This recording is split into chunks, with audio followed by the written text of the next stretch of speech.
Welcome back to another week of Instigating with Clarkie and Drury, brought to you as always by our friends at Cool Bet Canada, the Listowel Squash Courts, Listowel Vision Care, and our friends at See the Game. Ryan Drury here. Clarkie will be on the show later, but first, we have a very special guest on the show this week. This guy's a rock star over at TSN 1050. You can watch him on TSN, hear him as the co-host with our friend of the show, Julia Teixeira, on Leafs Lunch every day from 12 till 2, Mondays to Fridays. You also may know him, if you're an avid viewer of the show Overdrive like myself, as the infamous Al's brother. He's also the general manager of Team Al Dog, which is better known this year as Luke's Al's brother. Ladies and gentlemen, Al's brother himself, Michael Distefano. How are you, man?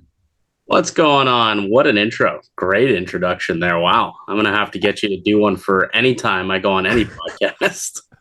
Hey, man, you know how to find me now. My services are available, and we appreciate you lending your services to our show this evening. Man, where do we start? I mean, Leafs Lunch, I love listening. I'm not a Leafs fan. I don't know if you can tell, but I'm an avid viewer of the Toronto Maple Leafs. How could you not be? And I know you and Julia, Mike, have been talking a lot about the ups and downs of this early season. It does have similarities to last year. Early on here, as we move more into November, what's your impression of this current Leafs group and, you know, areas that you think need some dire improvement? Yeah, I think like it's been a bit of a roller coaster season. Obviously, early on, there was some bad juju going on with the team. The big boys weren't firing. Nothing was dropping. There was the random injury that popped up for Matt Murray. They were god-awful defensively. And then all of a sudden last week, the calendar flips into November, and now they seem to be playing some pretty good hockey, right? They go out, get a win that they should have gotten over the Philadelphia Flyers, not something that they necessarily were doing earlier in the season. Go and look at the entire California road trip as an example of that.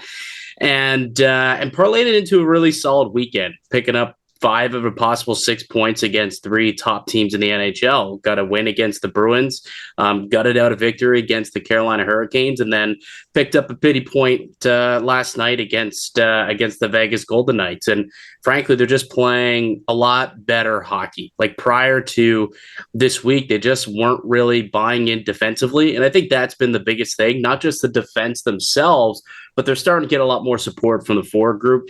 You're starting to see a lot more back checking. You're starting to see them, try and dig pucks away and rip pucks away. I just think they're playing much more smart, clean hockey as well. I think there's a couple of reasons why they've been playing a lot better of late. And I think this is more so what we should be expecting out of this Toronto club, as opposed to maybe what we saw on that California road trip. Mike, I want to dig into yourself a little bit here because, watching your career over the last couple of years has been really fascinating, or more so hearing your career over the years on Overdrive, which is where I and many of our viewers would be exposed to you for the first time. I mean, take us through the early part of your career, getting into TSN, the Al's brother moniker. Now you're obviously co-hosting Leafs Lunch with Julia. And like I said, off the top of the show, you're a rock star over there, man. The Al's brother thing has blown up. The football picks. We all love watching that. How did this all come together for you?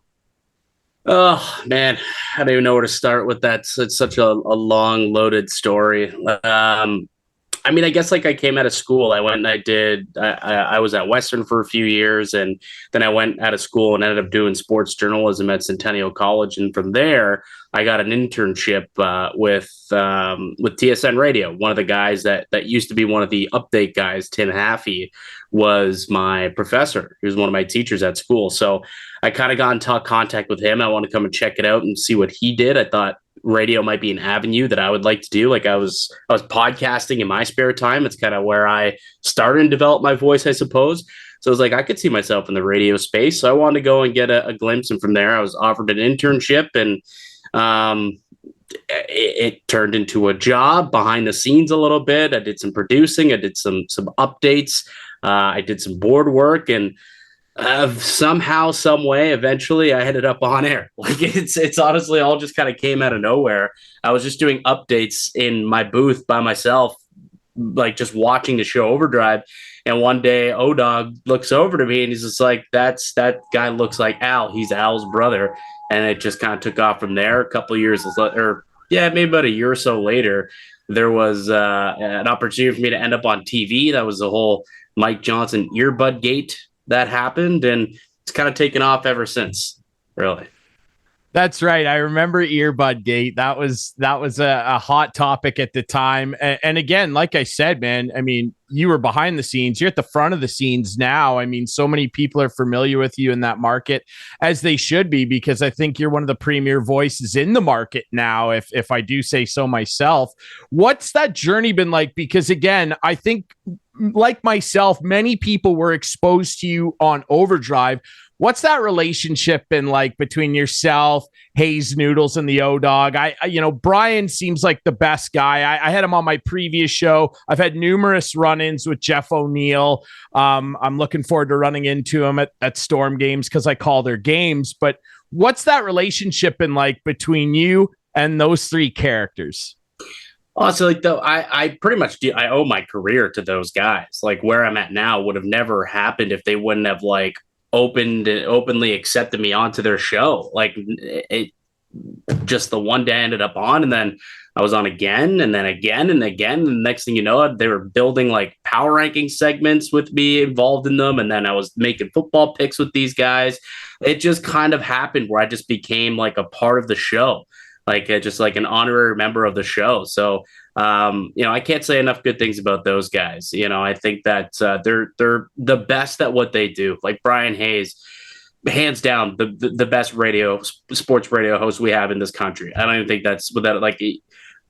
I've been doing this now, I guess, for a little over a year, hosting my own show, and it's not incredibly easy. I mean, you host your own show too, right? Like there's a process that you have to go through, and there's so much more that I have to even learn myself. And I do a lot of that learning just by like listening and picking up on some things and picking Hayes' brain. So he's been tremendous, and he's like a mentor of mine for sure. And then the other guys are just good to talk shop with, right? It's a lot of fun just poking fun with the guys, whether it's on air, off air, talking hockey, talking football, talking whatever. They're just a great bunch of dudes, and I'm happy that I kind of got accepted into the Overdrive family, which is like it's like a little exclusive family sometimes on that show, and somehow I became a part of it, and I'm very thankful for that. Well, you've carved out your own niche on that show and on your show, Leafs Lunch, of course. And I've been watching and listening to the show since its inception. I'm a big fan. I agree with you, and you can pass this along to him. I think Brian is the best sports radio host in North America, maybe the world. Like I listen to a lot of sports content. I know you do too. That dude is he's the bar to me, and the other two guys just lend so much knowledge about the game and sports and being athletes to the show, which is obviously just an interesting mix. You guys have so many funny inside jokes and bits. Al's brother is an example that have been going on for so long. It's endless content. You guys have fun, and that's why you're the best. Yeah, I appreciate that a lot. And when it comes to Brian, I often, I guess, hold myself to a high standard because that's a guy who I literally watch every day and listen to every day. And I feel like that's, to me, the staple of being a host of some sort of sports radio show. And he's just so effortlessly, it seems like the guy rarely flubs. And when he does, it's like because it happens so little, it becomes like a bit on the show. Like O-Dog, like, what did you just say? You just chewed your tongue off right there trying to get that statement out. But he's just so like eloquent when he speaks. And it's not as easy as it seems, especially when the lights are on, you're live. And, things get kind of thrown at you sometimes. Some curveball questions can get tossed back. You don't get the answer that you're anticipating. You got to, pivot sometimes during an interview. He just does it all so effortlessly. He makes it look easy, but it's not. It's a tough job. It certainly is. And you know that better than most now. And I agree. I mean, when the light goes on, I always kind of chuckle to myself when people tell me it's easy. It's not as easy as it looks. And, I think a majority of people who say that too, and I'm sure you get it too, would freeze up when the red light goes on. And I mean, you talk about chewing your tongue off. O-Dog's definitely guilty of that sometimes. Did I say Rafalski? I'll never forget that one. I almost drove off the road. Let's dig. Go ahead. We had a situation the other day where he literally forgot a word and just went straight into baby monkey mode. And he's just right. I don't remember what the word was. I can't remember, but there was like 6 seconds of dead air as he was trying to collect his thoughts. It was hilarious. But that's what I love about that show is something like that, as little as that, which could be considered a blunder of sorts, gets turned into a fun little bit in a way. That's what makes that show so, hilarious, powerful, and palatable for the listeners, I think. It's been a lot of fun listening over the years. I always enjoy tuning in. Let's talk a little bit more about the Leafs. And obviously you brought up Matt Murray, who looks like he's going to be able to potentially come back over the weekend. And I mean, I know that Leaf fans and the market there were prepared for his injury history. I don't know that anybody was necessarily prepared for it to hit a game in. And now Samsonov is hurt. It's such an interesting goalie carousel there over the last 7 or 8 years, really the entirety of the Matthews-Marner era, if you want to call it that. Freddie Anderson rolling into Campbell, rolling into this situation that we're in now. What is your impression of that? And, can the Leafs make this work? Because right now it looks like the puzzle pieces are a little all over the place. Yeah, it's a good question. And it's not one that I don't think we'll really know the answer to until I guess it either works or it doesn't. And I don't think we're going to get that answer until we get to the playoffs, right? That's the problem with this team is they can do whatever they want in the preseason and then in the regular season. But then once you get down to the playoffs, what do you got, right? The injuries, I can't say that I didn't anticipate the Matt Murray one. I think a lot of people expected at some point he could end up out with an injury, and it would give Samsonov a chance to kind of take over the net, a chance for him to prove himself, which is what he came to Toronto to do. Signed a 1-year deal when he had multi-year offers on the table, wanted to prove himself and do that with a 1-year contract to push himself. And I respect that. And so far, it's looked really, really good. I think as long as Samsonov, he's probably the guy at this point who I think has an opportunity to separate himself as the team's number one goalie and a guy who could potentially bring this team in through the playoffs. I think that you want to have a good number two in behind it since he doesn't have that playoff success like a Matt Murray does. But I mean, realistically, you don't have success until you finally have success at the end of the day, right? So, I don't think the goalie situation is nearly as dire as maybe it was made out to be before the season started, just because I think this is a team that at the end of the day, they had 900 goaltending a year ago, ended up with 115 points, right, through the regular season. Say what you will about the playoffs. Yeah, sometimes goalies need to steal you a game in the playoffs, and clearly Andrei Vasilevsky has been guilty of doing that many times. Did that against the Maple Leafs in Game 6, I would say, and Game 7 as well, to eliminate them in the playoffs last year. But I mean, I wouldn't necessarily say that the guys over in Colorado really stole many games for them. I think they gave them competent enough goaltending and then relied on the forwards to go out there and get the job done. I think the Toronto's probably going to go through the same, a bit of a copycat league, try and do the same thing. Of course, there's no Cale Makar in Toronto, so but now if that necessarily is going to work out very well. But I'm not as concerned about the goaltending situation in Toronto as a lot of other people are. Well, let's talk about the rest of the roster then, because, Clarky and I, my co-host, I mean, he was a producer at Leafs TV for a long time. He's seen a lot of goalies and a lot of rosters come and go over the years. And there's no doubt that this is definitely the most talented Leafs roster in both our lifetimes. No question about that. The talent is sky high, and you nailed it on the head. I mean, they can do whatever they want in the regular season. Nothing matters until April. The guy over my shoulder would tell you about a long stretch of play where that was the case with him as well in Ovi and the Caps. So looking at that blue line, to me, that's the biggest concern. And I know they've run into some rough luck here with Jake Muzzin. We hope that guy's going to be all right. Who knows if he's going to be able to come back and play, but I look at that D core, and that's the part of the roster, to me anyway, and probably to many others, where I raise my eyebrow a little bit. You brought up Colorado. Yeah, there's no Cale Makar. I don't really know if there's a Devin Taves here either. I mean, Brody, say what you will. Giordano, he's 39. What's your take on that? Is that their big area where if they were to swing for the fences and make a trade, would that be the area? I would say so. Yeah, I completely agree with that assessment there. And it was funny actually. I was listening to Overdrive just today. Mark Mathot was on the show, and he had a really good point about the Ottawa Senators and said Artem Zub, who is arguably the Sens' best defenseman or had been playing some solid defense for that team. If your team has a good enough defense and you're stabilized, missing one guy shouldn't completely derail your season. And that seems to be what's happening in Ottawa. And that's a sign of a frail defense. And I started thinking to myself, what if the Leafs lost like TJ Brody for a while?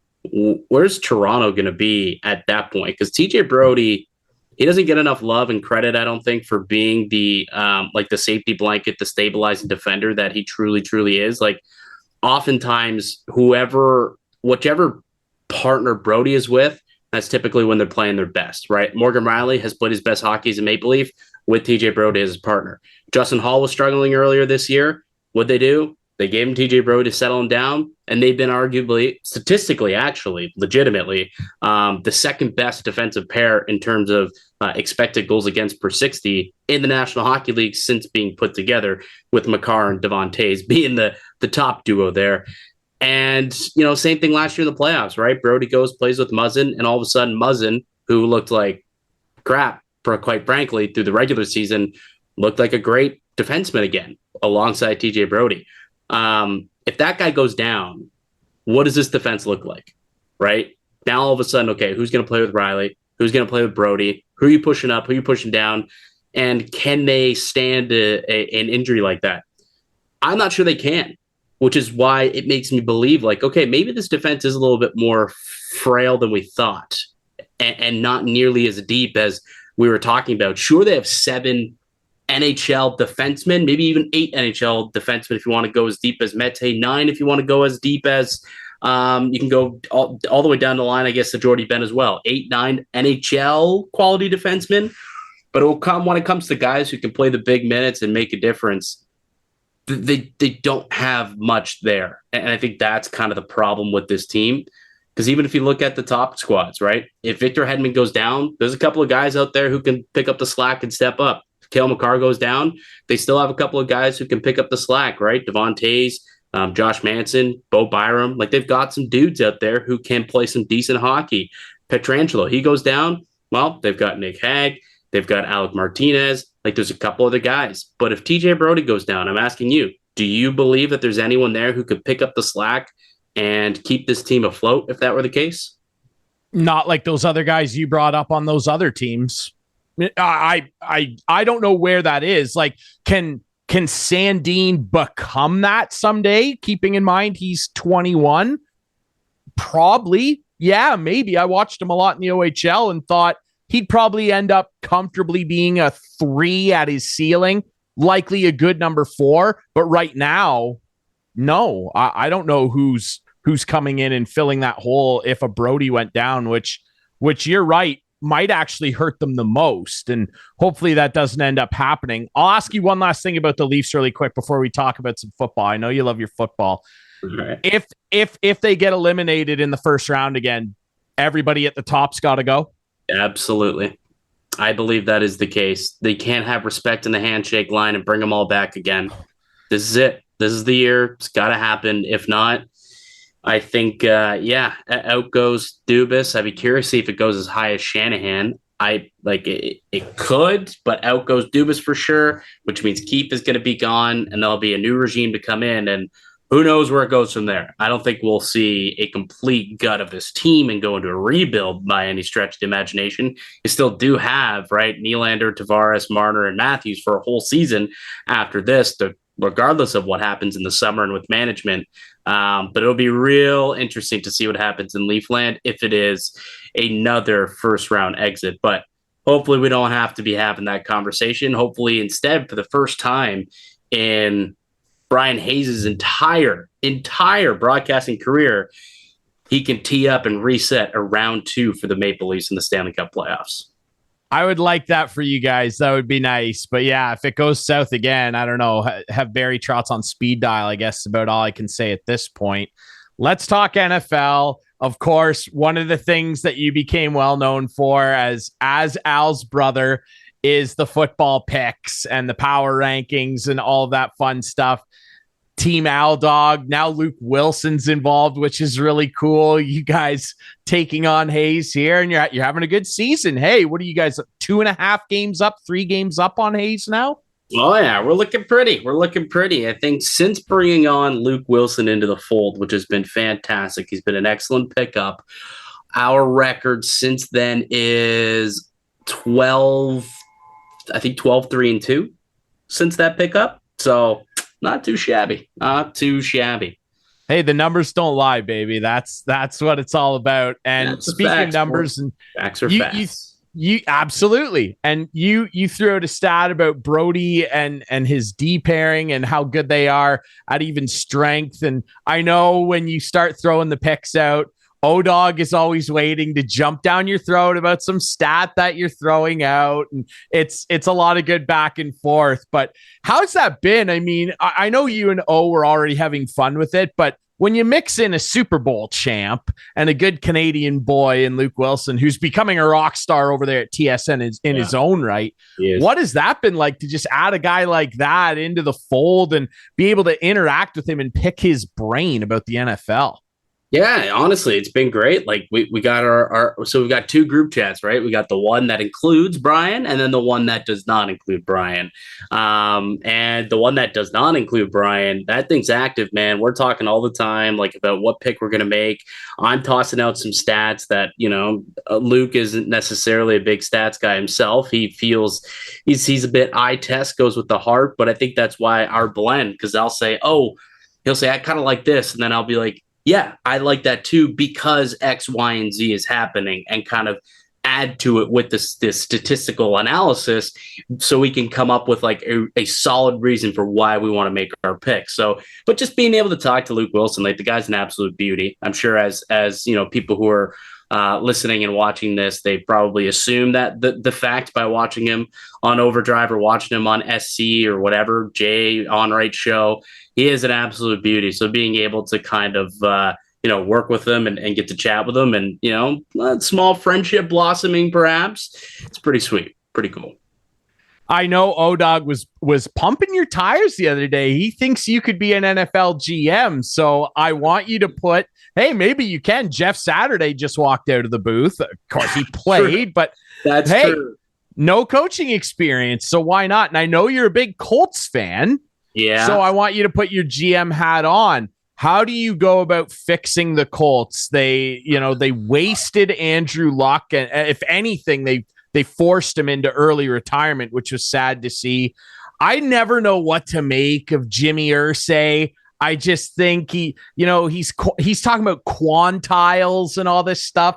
What the hell? What are you doing to fix this? What that guy was spewing, that was a clinic for how not to go about a press conference for sure. I don't know what the hell the Colts are doing, man. Like, I'll be honest with you. I don't know what they're doing there. And the thing is, like, it just doesn't make a lot of sense. Like, at the end of the day, I think the biggest issue is that offensive line, which is supposed to be one of the top in football, just simply haven't been this year. Like, Braden Smith has not been the right tackle that he had been the last few years. He got paid this summer. Go figure. Now his play's dropping off. Ryan Kelly, same thing. He's been beat up the middle a lot. So when Matt Ryan was in there, he was just getting attacked and beaten and brutalized, and he was fumbling too much, way too many giveaways. But at the end of the day, if he had time in the pocket, he wouldn't be throwing all these picks. He wouldn't be getting, hit and fumbling the football as much as he was. So they just got to get that offensive line right. I mean, the personnel was there for the last couple of seasons. They were the number 1 rushing team a year ago with Jonathan Taylor running behind that offensive line. I mean, the left tackle is different, I suppose. Like, now they got some other guys out there, but the rest of the dudes who have been terrific. And even like Quentin Nelson hasn't looked like his usual self this season either. That's what needs to get right. It's that offensive line to give that offense a chance to play up to the standard that they did last year and that they were expected to coming into the season. It's amazing how much people can forget how crucial an offensive line is. People, maybe casual viewers, they look and think, oh, it's these guys that get in the way. Man, if you don't have time back there, your running game and more so your passing game, they just can't go. In my opinion, and this is, I played the offensive line in high school, so I guess I'm a little biased, but unless you have a guy like a Josh Allen or a Lamar Jackson who has incredible mobility, the offensive line is the most important position in football. Like, it's the most important part, because if you can't protect your quarterback enough for him to make those splashy, amazing plays, or if you can't open up run lanes for your running back to run through, you're not going to go anywhere in this league, which is incredibly offensively driven at this point. So, not nearly enough attention is spent on offensive lines around the league, and it's a reason why a lot of teams just aren't good, because they can't do anything offensively because the quarterback has zero time and running backs have no holes. So respect the O linemen, the big boys. Respect them. You absolutely should. The big boys do matter. Hey, as Donovan McNabb once said, if you give me time, I'll throw dimes. So, hey, if a guy like that, hey, you got to listen to Donovan. Come on here. He had some good years. All right. We've taken up a lot of your time, and I want to let you go. But before I do that, I got to ask you one last thing. Mike, I know you're very proud of your Italian heritage, as you should be.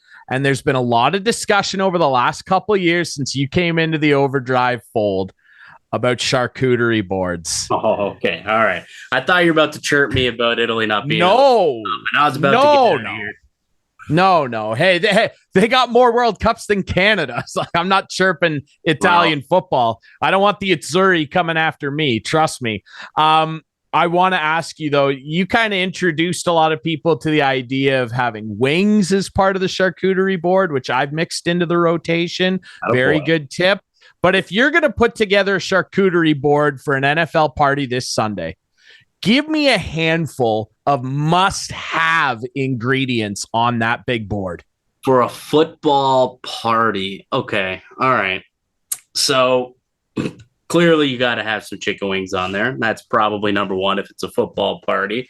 You got to have minimum 3 separate cured meats. 3 separates, whether it's some cacciatore, some supersada, has some prosciutto out there, minimum of 3.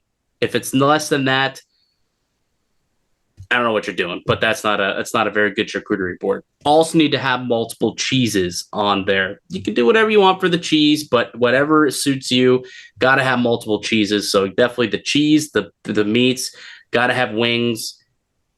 And ultimately, you got to have some pickled veg, whether it's like pickled eggplant, some olives out there. That to me are staples on a charcuterie board for sure. Everybody write this down. This is coming from the expert himself, okay? And we really appreciate your insight into the Leafs, football, and, of course, charcuterie boards. He is Al's brother, Mike Distefano. You can listen to him Monday to Friday, starting at noon every day with Julia Teixeira, friend of the show, on Leafs Lunch. And, of course, catch his regular appearances on Overdrive, which airs 4 to 7 on TSN 1050 and TSN Television. Mike, I can't thank you enough for doing this, my friend. It's been a pleasure to have you on. We'll mark you down absolutely as a friend of the show. We'd love to have you back sometime. Yeah, man, I'm glad to finally be able to get to do this, and yeah, I'll definitely return for a good chat. Beautiful, my friend. Enjoy the charcuterie boards. All right, we'll take a quick break. When we come back, Clarky will jump on the show. Lots to talk about. Big NFL weekend coming up. CFL playoffs as well. Our friend Jake Bolamos from Coolbet Canada will be on. And of course, we got to touch on this disaster that the Boston Bruins put us all through in the hockey world with Mitchell Miller. We'll talk about all that and more next here on Instigating.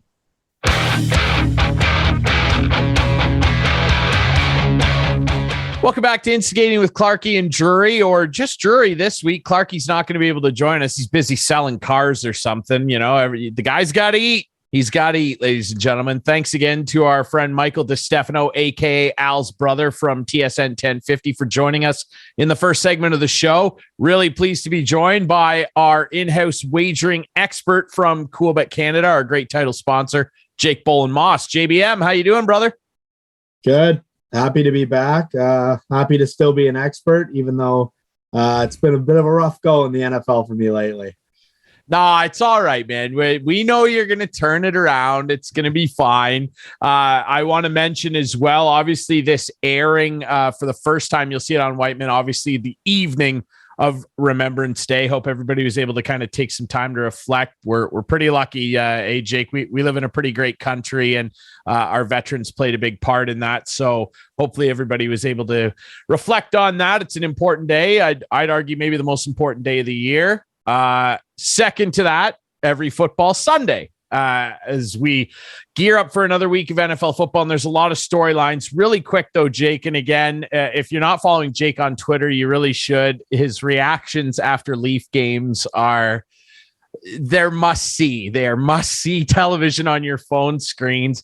How you feeling lately? You know, we were chatting with Mike Distefano of Leafs Lunch, and you know, there's obviously a lot of concern, mostly with the D-core. Injuries are starting to pile up here. Samsonov on a good run. He gets hurt because Brad Marchand folded him in half on a penalty shot. Maybe Matt Murray comes back. How are you feeling right now? Yeah, I mean, it's a roller coaster with this team for a long time. Well, for early on there, I was ready to fire everybody and blow it up. And then we came back and won a couple games, and that West Coast trip almost just ruined me. So after the West Coast trip, I decided to kind of dial it back a little and not get so high on wins and so low on the losses. So, I mean, even they go on that little three-win run against Boston, Carolina. I think they beat Philly in that run. And then last night, one that they probably should have closed out, but I thought they played better. I thought they played better than the Knights. Obviously, there was a lot more scoring chances from the Knights, but when you look at the shot totals, I mean, Marner looked really good. I don't know. I'm not trying to get too crazy high. We're like, 13, 14 games into the season. They're going to be up there. They're back up in the top of the division right now. So, yeah, just going to take a couple games going on runs, 5-game win streak here, 3-game win streak there, and they're right in the mix for the division and probably the conference when it's all said and done by playoff time.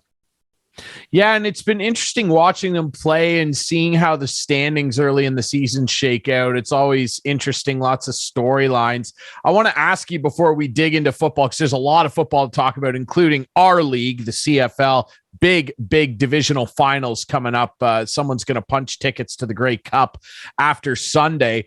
But you know, watching the early storylines here in that Eastern Conference, there's a lot of up and down shuffling. If you were to lay money right now on one of these two teams making it in the East, would you bet that Buffalo will make it, who are off to a great start, their best start in a long time?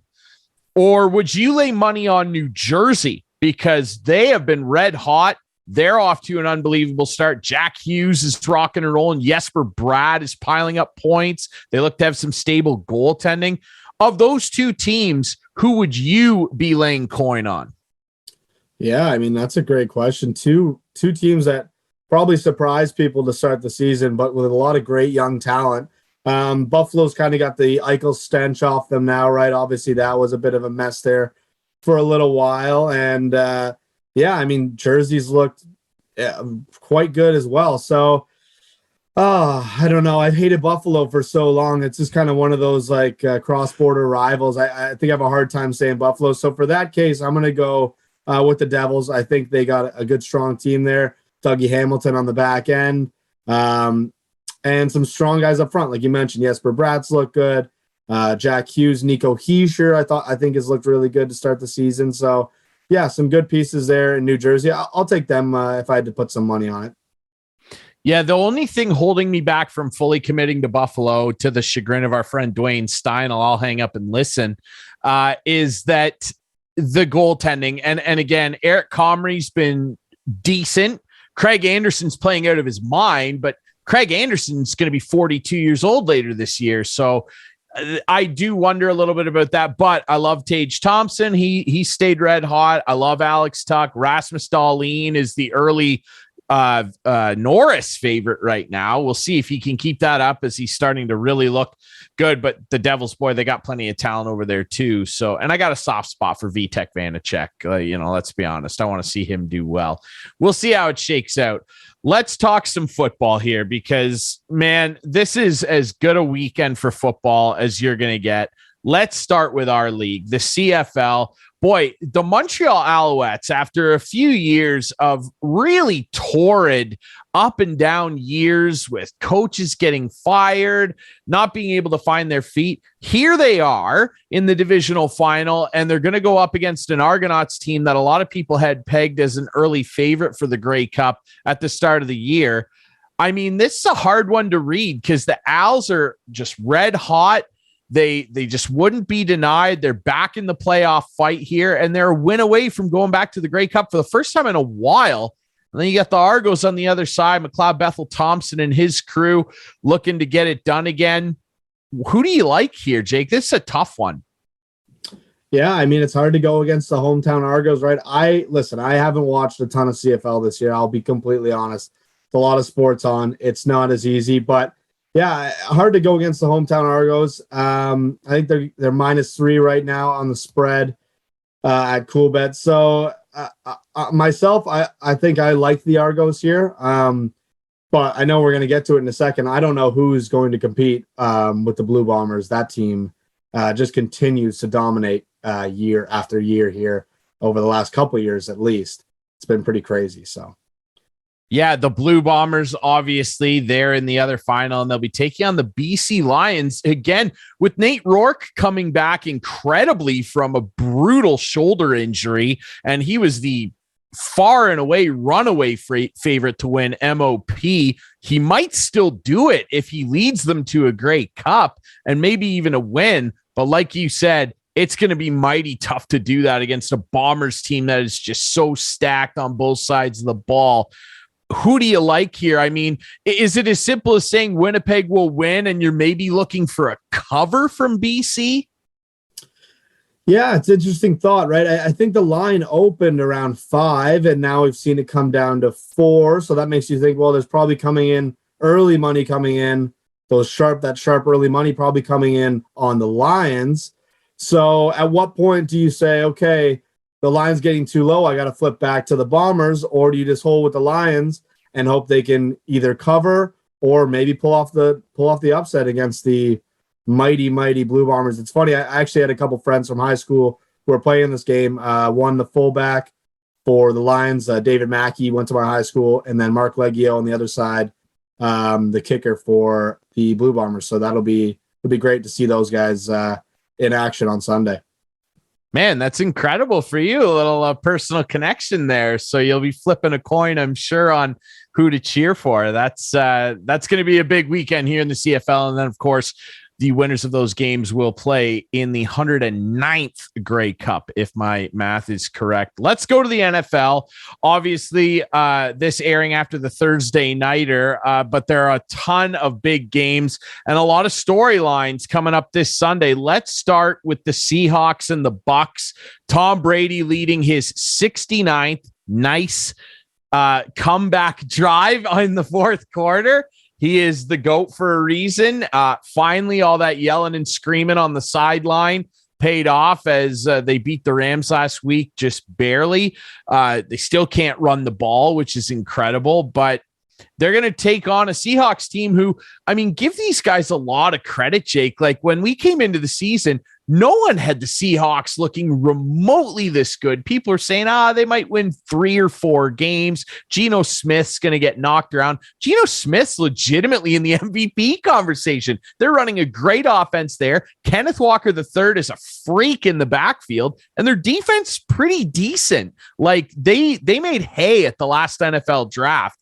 This is a tough one to read for me. I don't love the way the Bucs are playing offense, which is obscene given their receiving talent. What do you like in this one? Yeah, I mean, I think the line is 3 right now in favor of the Bucs, and it's pretty wild to me because it feels like the Bucs shouldn't be favored at all these days. It's been quite the struggle. I mean, obviously they played a struggling Rams team, barely beat them in the final seconds of that game. And it seems like every week I'm betting against the Seahawks and they're just covering every week, even when it's like, okay, here's the trap line. Like something's going on here. Vegas knows something I don't. Seahawks cover. Seahawks win. I don't know. I think, and this will be the week for sure. I'd probably ride the Seahawks this week, +3, maybe sprinkle the money line, and I'm sure the Bucs will blow them out or something crazy like that. And I'll finally get duped going the wrong way. So, yeah, really tough one. I mean, obviously, I still root for Brady, but it's just not the same. He is obviously getting older, and it's starting to show, right? So, I'll probably take the Seahawks here, but not my favorite play, I'd say, for the weekend. Yeah, it's a tough one. Maybe you can avoid it with some of these other games because there's plenty of other ones. Let's talk Buffalo Vikings. Kirk Cousins, they like that out in Minnesota. They are rocking and rolling right now. They're 7-1. They're taking on a Bills team with Josh Allen not feeling 100%, and he didn't look it in, Jake, I would call what they did against the Jets this past weekend one of the most fraudulent performances I have seen from an NFL team that's a quote unquote Super Bowl favorite in a number of years. And hey, you and I are both big Patriots fans. We saw the Pats lose some bad games over the years, couple Miami trips down when the Dolphins were a choke job. I remember the Cincinnati game, on to Cincinnati and all that stuff. Sure, this happens, but my God, for the Bills, who are just so stacked up front, they can't really run the ball either. But for having this unbelievable talent, which he is in Josh Allen, and a really stacked defense, like these guys went all in the offseason, bringing in Von Miller, Tre'Davious White is healthy. For them to lose to the Jets with no Breece Hall, I thought that was borderline fraudulent. And I'll be honest, it took a little chunk out of the armor in terms of my Super Bowl thoughts about the Bills. I don't know if you feel the same. The line's 3.5 with Buffalo favored here. What are you thinking here with a tough Vikes team coming in? Yeah, I can't seem to figure out who is good in the NFL right now, right? We saw the Chiefs win a tight one on Sunday night, and then I'm watching that Bills game with a buddy of mine because he's a big Bills fan. I saw a lot of plays from the game, and they just didn't look like that high-powered, like, you cannot beat us offense. And then we saw Allen grabbing his elbow. And I mean, that's got to be like a nightmare scenario for Bills fans, right? And I don't even want to rag on them because it's been so many years of just being like the laughing stock of the league, which is just a fact. But yeah, it's really tough to say. I mean, I guess with the uncertainty of Allen, I'd probably lean on that cover side for the Vikes, +3.5. But obviously, we're going to see that line move depending on what his status was. I don't think he practiced today, so it'll be very interesting to see. He did look those last couple throws did not look Josh Allen-esque, and I don't know. Maybe it's starting to wear on him a little bit. Like you said, they don't run the ball a whole lot unless it's him. So it'll be interesting. I'd probably lean Vikings side there. But at the same time, the Vikings might be frauds too. I don't know. It doesn't feel like they've played a lot of really good teams either. So I don't know. The NFL's up in the air right now. It's crazy. It's crazy. It really is. Kirky Cousins, man, he loves a pick six. He loves a pick six. Just when you think he's starting to cook, he loves a pick six. We know that. I've been burned many a time at this stage of the season by Kirky Cousins. Let me tell you that. Bears, Lions, Chicago laying 3 here. Lions sold at deadline. Goodbye, TJ Hawkinson. I thought their most talented player offensively next to their running backs, who DeAndre Swift still not looking totally healthy. Jared Goff is who he is. Dan Campbell just wants to go home on the porch and have a beer. He's done with the year. And the Bears are kind of starting to turn it around a little bit here. Justin Fields has been one of the best fantasy players the last 3 weeks. They've got Chase Claypool in the mix. Another week to get the offense under his belt. I'm sure he will become Justin Fields' primary target. This is a tough one to read, but I kind of dig the Bears here, and I think they might blow them out of the water, Jake. Oh, I mean, the Lions defense up till last week really couldn't stop anybody, right? Obviously, they looked pretty solid against the Green Bay Packers. Immediately, when you say Bears-Lions, I'm just thinking over, which seems ugly as ever when you think Bears-Lions. But something about it, I don't know. Fields looked awesome last week in that Miami game. They blew that over way out of the water. And if the Lions defense kind of reverts back to earlier in the season, could just be an absolute shootout all game, right? Not like the Bears defense is really that great. Roquan Smith's already off playing for the Ravens now. Just a couple teams probably hoping to get a high draft pick and continue to build for the future. So, yeah, I mean, it's probably the square pick, the over, but just something I probably hope to have some fun in that game. And yeah, I think it's going to be the over for me in that one. Let's go Chiefs Jaguars. Obviously, KC laying 9.5 right now. A big spread. The ones that are touching double digits always freak me out a little bit. Those are the ones that can really bite you. And KC, they struggled against the Titans, who are a good defensive team. The Jaguars are not, but the Jaguars can sling it around, man. They're starting to move the ball pretty well. You know, I like Etienne Jr. Lawrence is starting to look like he's getting a little bit more of his feet under him. 9.5, though, I gotta say, after Kelsey had a bit of an underwhelming performance, didn't run the ball well against Tennessee, I feel like Pat Mahomes and Kelsey, and I'm just saying this because I have both of them on my fantasy team, I think both of them are due for a big performance here. I'm feeling like a 45-10 score line here. I don't know. Maybe it's just wishful thinking, but this might be one of those classic, we struggled last week, but we're Kansas City and we slapped somebody around. What do you think? Yeah, I mean, those Titans always seem to have Kansas City's number, right? So even though they won, is this kind of like a bounce back to who we really are spot for the Chiefs? I mean, I know we always talk about bounce back spots and it's usually off a loss, but really we didn't see the Chiefs in full effect, I'd say, last weekend. This might be a great opportunity for the Chiefs to say, all right, let's get right. Let's get everything going here. And it might look like that Bengals game did last week where Burrow is just on it early and they're up 35-0 before you can even blink and the game's over. So, yeah, it's a big spread. I'd probably start heading that way. I believe it's in Arrowhead, right? At Arrowhead in Kansas City. So, yeah, really hard to bet against Mahomes and Andy Reid and that offense in Kansas City. I definitely could see it being a spot where they say, you know what, let's get it right against the Jags. And it's not like the Jags aren't really that team that I'm like, oh, watch out, they're frisky. They're kind of just like, they got a couple guys and they're fun to watch at times. But I think this could be one of those spots for KC where it's like, all right, we're here. We're still here. We're still KC. Andy wants his cheeseburgers, baby. Andy wants his burgers, and I think it could be burger night. Throw in one more thing, too. I mean, they're probably smelling a little blood in the water, right? Like, all of a sudden, the AFC is up for grabs. The Bills lose last week to the Jets, and it's kind of anyone's conference to take at this point, right? So they smell that blood in the water, and they can go get one big this week against the Jags. Let's go Browns, Dolphins, Miami laying 3.5. Browns coming off a bye week. Nick Chubb, I feel like he's probably going to run all over this wilting Miami defense. They have not looked very impressive, got lit up by the Bears, won that game, but the Bears ran their show. I know Deshaun Watson's still not in the picture here. Got to wait another week or two for him. But, you know, you get Chubb out there. The Browns can still move the ball fairly well. Tua looks like he's on a mission as well. I don't know what, I don't know about the line here, but I'm feeling an over as well on this one, Jake. It's funny. You said the game, and for whatever reason, I started to think under. I don't know why it was. I think part of it is because last week we did see the Dolphins kind of just light it up against the Bears, and obviously the Browns coming off that bye, so you think they got to be ready to go for the Dolphins. They've had 2 weeks to prepare. Like you said, Justin Fields ran all over the Dolphins, so why won't Nick Chubb do the same? Yeah, I don't know. I mean, if you see a lot of the run game, they got Jeff Wilson Jr. in that Dolphins offense now.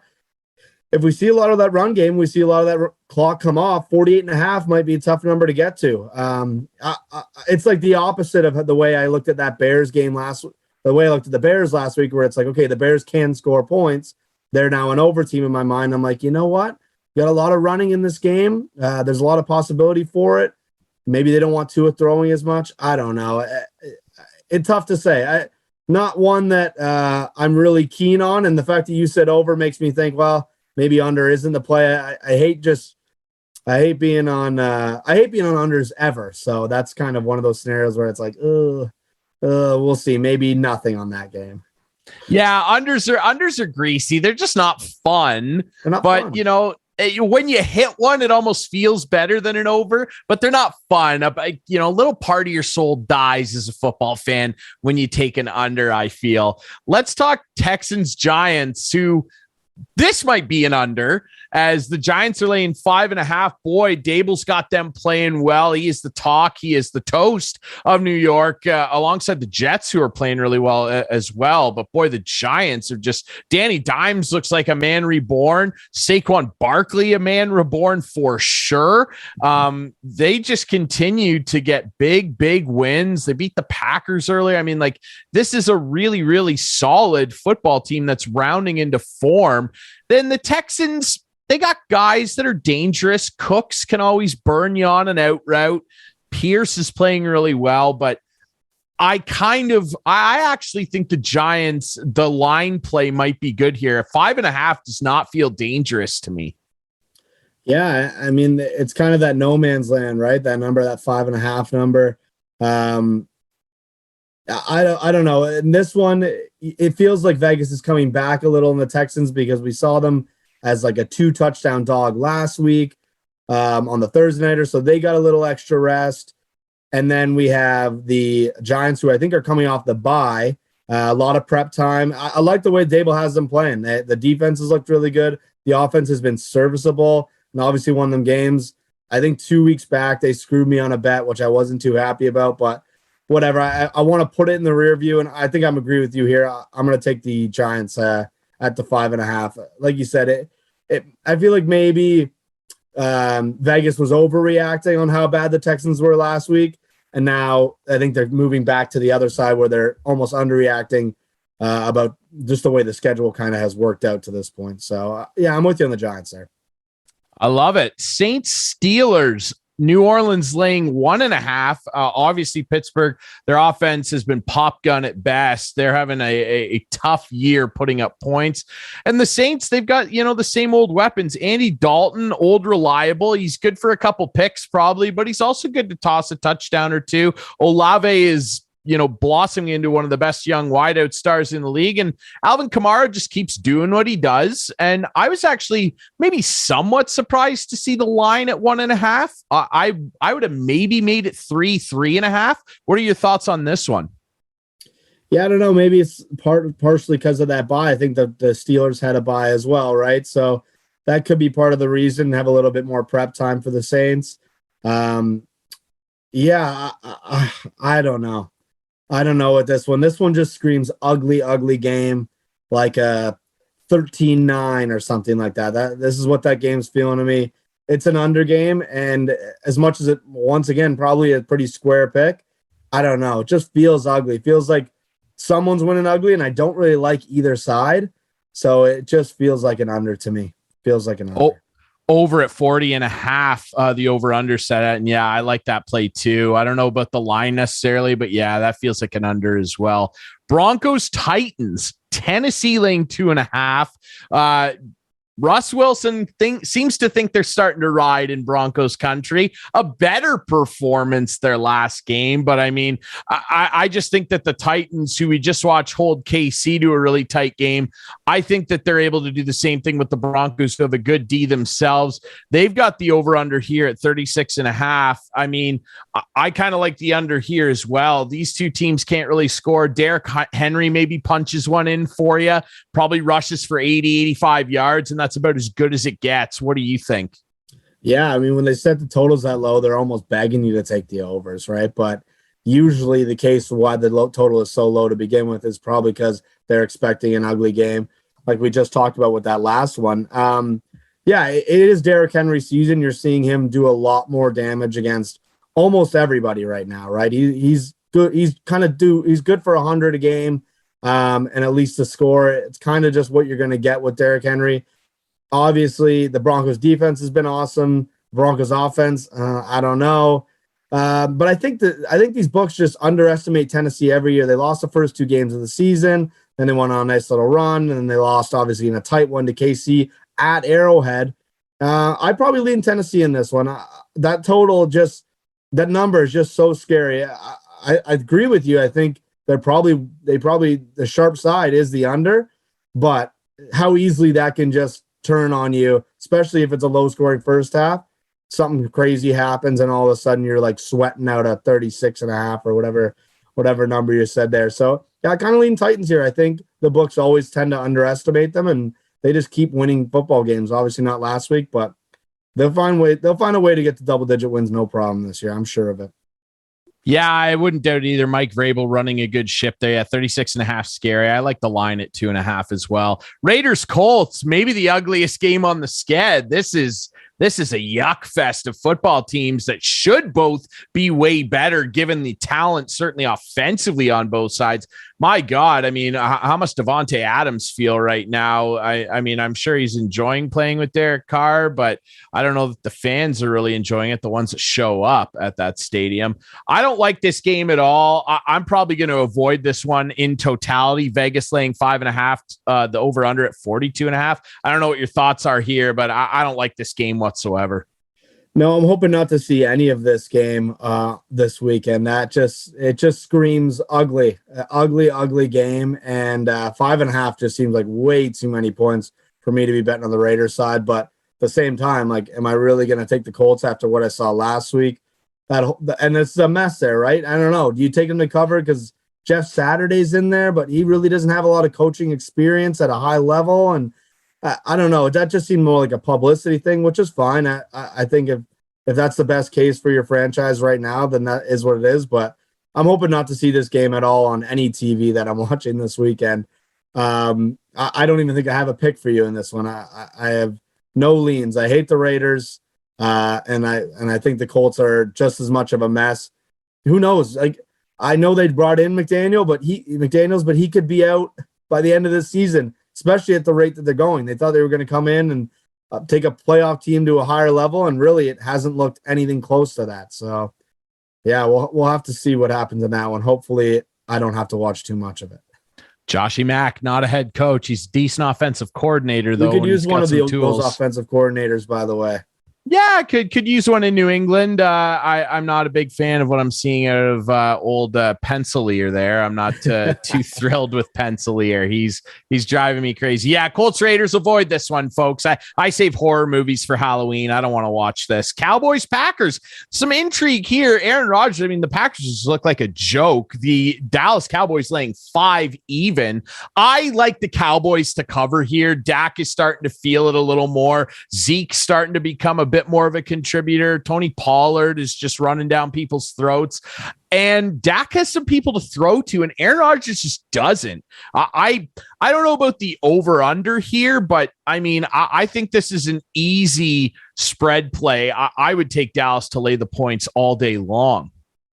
Yeah, I don't mind it. I mean, it's always scary betting against Aaron Rodgers at Arrowhead, and I think that's partially why you're seeing the line kind of where it is. I think the books are still giving him that respect, as if there is going to be some back to the median type of work from Rodgers. But I don't know. I'm just not buying it. I just don't think Aaron Rodgers is the guy we've seen. And he's won back-to-back MVPs in the last couple of years. So it's crazy to say that, but he just doesn't have the weapons like he used to. And feels like they're not using Aaron Jones as much as they should be. Like, they should just be feeding him the ball every single time they're on offense. And yeah, like you said, the receiver weapons aren't great, and it's just a bit of a mess. And outside of the Cowboys offense, that defense has been really strong this season too. Probably the third best team in the NFC, I'd say, behind the Vikings and Eagles. I mean, at least based off record, you could probably make an argument for second with the Vikings, the way their schedule worked out. Hard to put them above the Eagles since they lost to them. But yeah, I think I'm with you here. I think the Cowboys can cover that 5, even though it is at Lambeau. That does scare me just a tad, but at the same time, I don't see Aaron Rodgers actually turning it around as if everyone thinks he's going to do that. Yeah, it's going to be interesting for sure. We're almost out of time here. So quickly, Cardinals, Rams. I like the Rams to cover here. It's 1.5. The Cardinals are just so stutter stop. I don't love it. Or if you feel better about the over under 41.5, I like that as well. Niners, Chargers is the Sunday night game. Niners laying 7. Over under total 45.5. I like the over there too. I think both these offenses could be very explosive. Jake, we love your insight as always. Thanks so much for doing this, my friend. Appreciate it. We'll see you again soon. All right. Thanks to our guest, Michael Distefano from TSN 1050. And of course, our resident betting expert, Jake Bullmoss from CoolBet. Remember, you can watch the show every Friday at 8, Sunday at 9 on Whiteman TV. That's channel 6 for Whiteman subscribers. We debut on our YouTube channel at 9 on Friday nights. Follow us on social media at InstigatingPod. For Clarky, who couldn't be here this week, sell those cars, Clarky. I'm Ryan Drury. We'll talk next week.